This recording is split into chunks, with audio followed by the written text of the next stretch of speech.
Hi friends, welcome on Yourpedia and all of you have written your GATE exam now and I'm very sure आपका exam अच्छा गया होगा। अब gate को भूल जाओ क्योंकि गेट का एग्जाम में जो भी तुम्हारा स्कोर आएगा उसके बेस पे क्या बेस्ट स्ट्रेटेजी तुम लोगों के लिए हो सकती है वो बहुत जल्दी हम डिस्कस करेंगे। हम पोस्ट गेट जो एक्टिविटीज़ हैं, पोस्ट गेट गाइडेंस है वो as you know Yourpedia every year starts that and mentor students and help students to get multiple opportunities. वो हम बाद में डिस्कस करेंगे डिटेल में कि आपका एग्ज़ाम कैसा हुआ, उसमें तुम्हारे कितने मार्क्स आ रहे हैं, गेट का कितना स्कोर बन रहा है। बट एक बात तुम्हें बता रहा हूँ कि गेट में तुम्हारा चाहे स्कोर अच्छा है चाहे अच्छा नहीं है, चाहे स्कोर तुम्हारा क्वालिफाई नहीं हो रहा है, अपॉर्चुनिटीज़ एक्सप्लोर आपको करनी है और अपॉर्चुनिटीज़ अगले कुछ मंथ्स में वंडरफुल अपॉर्चुनिटीज़ आती हैं। Maybe many of you are aware कि आपका आईआईटीज़ के अंदर एडमिशन होता है, गेट के साथ भी होता है, बिना गेट के भी होता है और बहुत अच्छी अपॉर्चुनिटीज़ मिलती हैं, इंडिया में भी मिलती हैं, अब्रॉड भी मिलती हैं। तो वो सारे का सारा बाद में हम डिस्कस करेंगे कि पोस्ट गेट एक्टिविटीज़ क्या है। एज ऑफ नाउ गेट 2024 उसके बारे में ज़्यादा आपको बॉदर नहीं करना चाहिए, वो एग्ज़ाम हो गया। नाउ बहुत से आप में से ऐसे स्टूडेंट्स हैं जिन्होंने कुछ एग्जाम्स लिख रखे हैं, जैसे controller general patent design and trademarking जिसका इंटरव्यू अवेटेड है, फिर और भी बहुत से इंटरव्यूज अभी आने वाले हैं। उनके लिए ऑब्वियसली 15 फरवरी के आसपास मेरे को लगता है इसका सीजीपी डी टीम का आ जाएगा। और एक बहुत अच्छी अपॉर्चुनिटीज निकली है जो ऑयल इंडिया की है, उसके ऊपर अब मेरे को लगता है आप लोगों को फोकस करना चाहिए। उसके लिए कुछ हमारे पास 2-2.5 मंथ अभी पड़े हैं और आपकी ऑलरेडी प्रिपरेशन है और उस रिदम को तुम्हें तोड़ने नहीं देना चाहिए। अच्छी बात यह है कि जैसे जो स्टूडेंट्स आप में से पब्लिक सेक्टर मोटिवेटेड हैं कि पब्लिक सेक्टर में ज्वाइन करने के लिए गेट लिखते हैं, उन स्टूडेंट्स के पास कुछ अपॉर्चुनिटीज होती हैं अलग से भी एग्जाम लिखने का। आईयूसीएल इसमें तुम्हारा गेट के थ्रू तो है ही, आईयूसीएल वगैरह पीएसयू उसके थ्रू हैं, लेकिन विदाउट गेट ऑल्सो जो गेट के बिना एग्जाम्स आते हैं वो भी पूरा साल काफी एग्जाम चले रहते हैं। अब कुछ एग्जाम ऐसे होते हैं जो बिना गेट के होते हैं, मतलब अपना अलग से एग्जाम लेते हैं, आप एलिजिबल हैं उसके लिए, लेकिन उसका पैटर्न अलग है, गेट वाला पैटर्न नहीं है। जैसे सीजीपी डीटीएम हो गया या एयरपोर्ट अथॉरिटी हो गया, वो अलग पैटर्न पे हैं एग्जाम, लेकिन जॉब्स अच्छी हैं।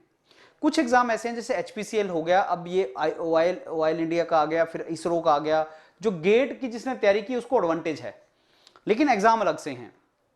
नाउ एचपीसीएल, बहुत से बच्चों को एचपीसीएल ने भी रिक्रूटमेंट दिया है पिछले कुछ साल में, 2-3 साल से एग्जाम हो रहा है अपना पैरेलल एग्जाम और बहुत रिक्रूटमेंट होता है।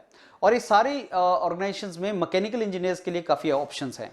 उसी तरीके से ऑयल इंडिया लिमिटेड, ये जो महारत्ना कंपनी है जिसमें 41 सीट्स हैं मैकेनिकल स्टूडेंट्स के लिए, जो एक अच्छा नंबर है प्रेपरेशन करने के लिए और एग्जाम देने के लिए।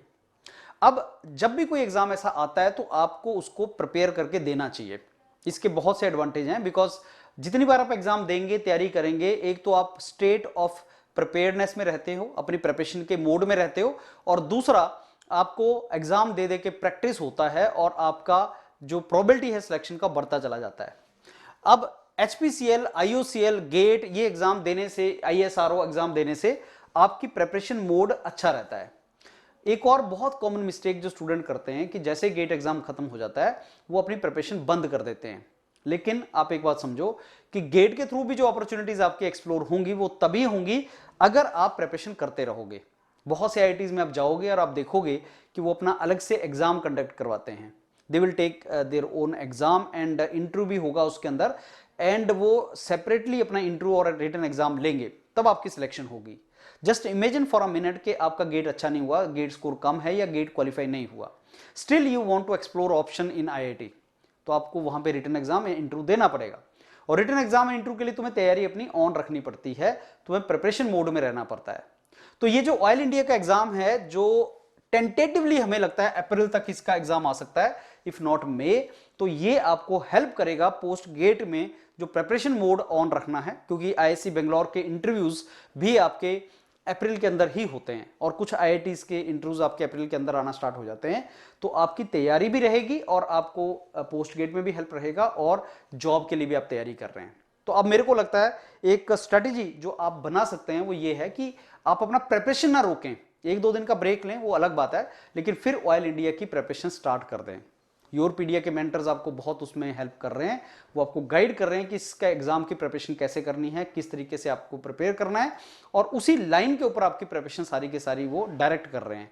तो ये एक अच्छा अपॉर्चुनिटी है आपके पास अपनी प्रिपरेशन को ऑन रखने के लिए और उस डायरेक्शन में इसको ले जाने के लिए। So I will advise you to keep your momentum on for this particular exam and at the same time for post gate activities also। अब ऑयल इंडिया का जो नॉर्मली एग्जाम अगर देखा जाए पिछले सालों के ट्रेंड देखे जाए तो उसके हिसाब से ये मई या जून में एग्जाम होना चाहिए, लेकिन क्योंकि इस बार इलेक्शन ईयर है, 2024 इलेक्शन ईयर है और वही टाइम मई जून में इलेक्शन होने का भी टाइम होगा, तो मेरे को ये लगता है कि there is a very high probability कि एग्जाम वो अप्रैल वगैरह में कंडक्ट करवा लें, इसलिए आप लोगों को अप्रैल के लिए तैयार होना चाहिए। So my advice to all of you is like be prepared for your exam, be prepared for your this exam of oil India limited in the month of April itself. तो आपके पास फेब है, मार्च है, आप मान के चलिए 2 to 2.5 months आपके पास already अभी हैं फॉर दिस एग्जाम।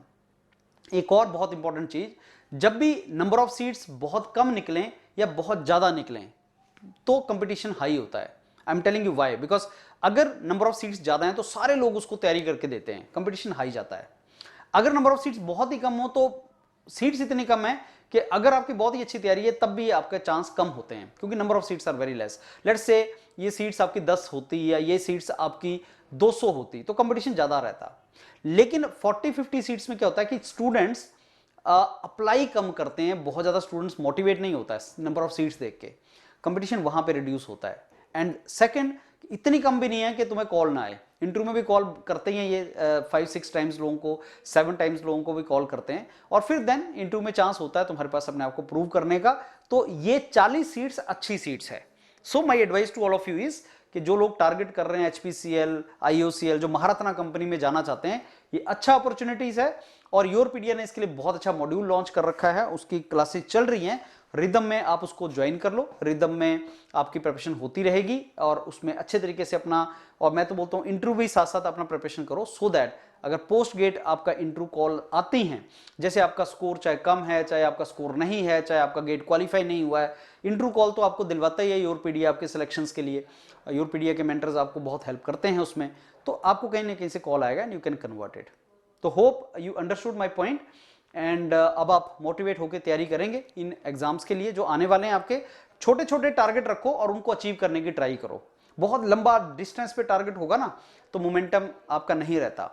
सो अगर मैं बोलूंगा एक एग्जाम है 6 महीने बाद या 1 साल बाद है तो इतना लंबा ड्यूरेशन है कि आप मोमेंटम अपना और मोटिवेशन सस्टेन नहीं रख सकते। लेकिन अगर सपोज एग्जाम 2-3 महीने के बाद है तो आपका मोमेंटम एंड रिदम आप मेंटेन कर सकते हो, वही आपको मेंटेन करके आगे प्रोसीड करना चाहिए।